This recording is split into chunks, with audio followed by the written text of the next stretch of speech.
Merhaba arkadaşlar. Şef Esra'nın kanalına hoş geldiniz. Bugün sizlere Hindistan'ın yine özel günlerde çokça tükettikleri, sizin de filmlerden gördüğünüz ve benden yapmamı istediğiniz bir tarifim var. Besan Laddu, yani nohut unu ile yapılan laddu. Yuvarlak şekilli ve kuru yemişlerle süslenen farklı bir tatlı. Besan Laddu için malzemelerimiz 250 gram nohut unu.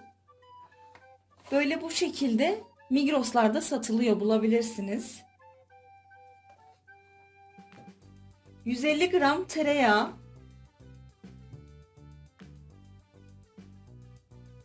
kaju, fındık veya badem de kullanabilirsiniz.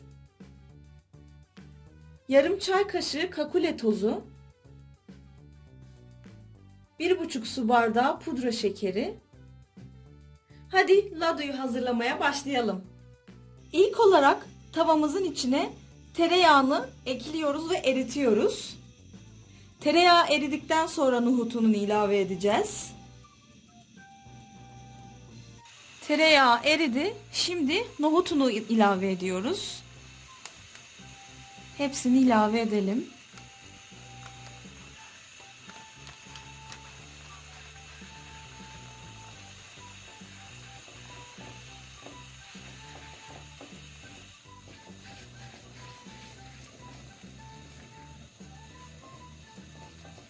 Tereyağı ve nohut ununu 15 dakika kadar kavuracağız. Unun kokusu çıkacak ve altın sarısı bir rengi alana kadar kavurma işlemine devam edeceğiz.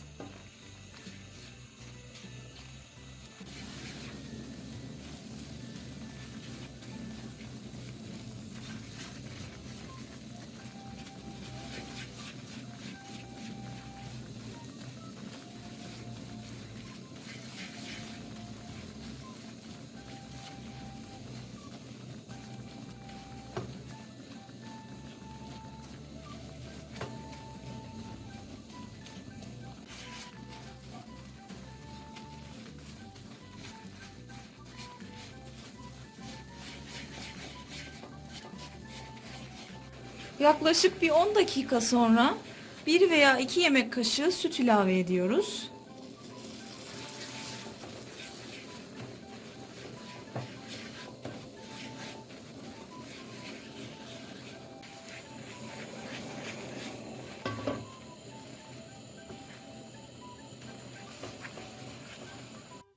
Tereyağı ve nohut ununu kavurduk. Soğuması için başka bir kaba alıyoruz. İyice soğuması lazım.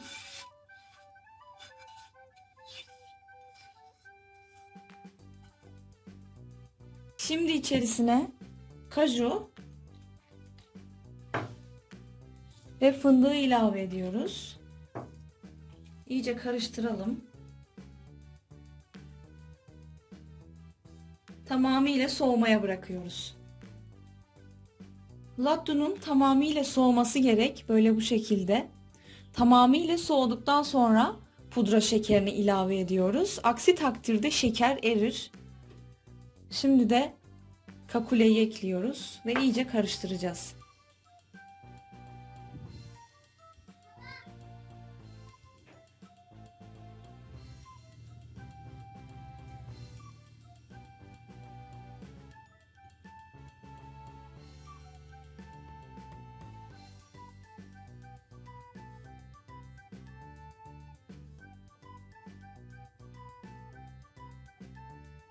Şimdi yuvarlak şekiller veriyoruz.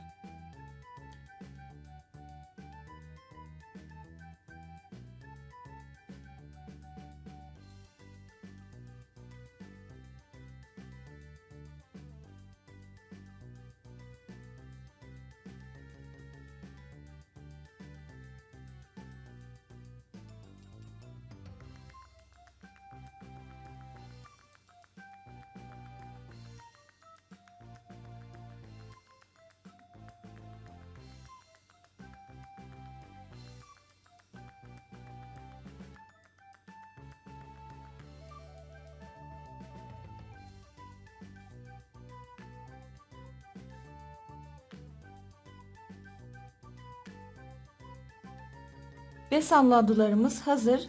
Üzerini fıstık parçaları ile süslüyoruz. Pek bir zorluğu olmayan bu harika tarifi denerseniz bana fotoğraflarınızı göndermeyi unutmayın.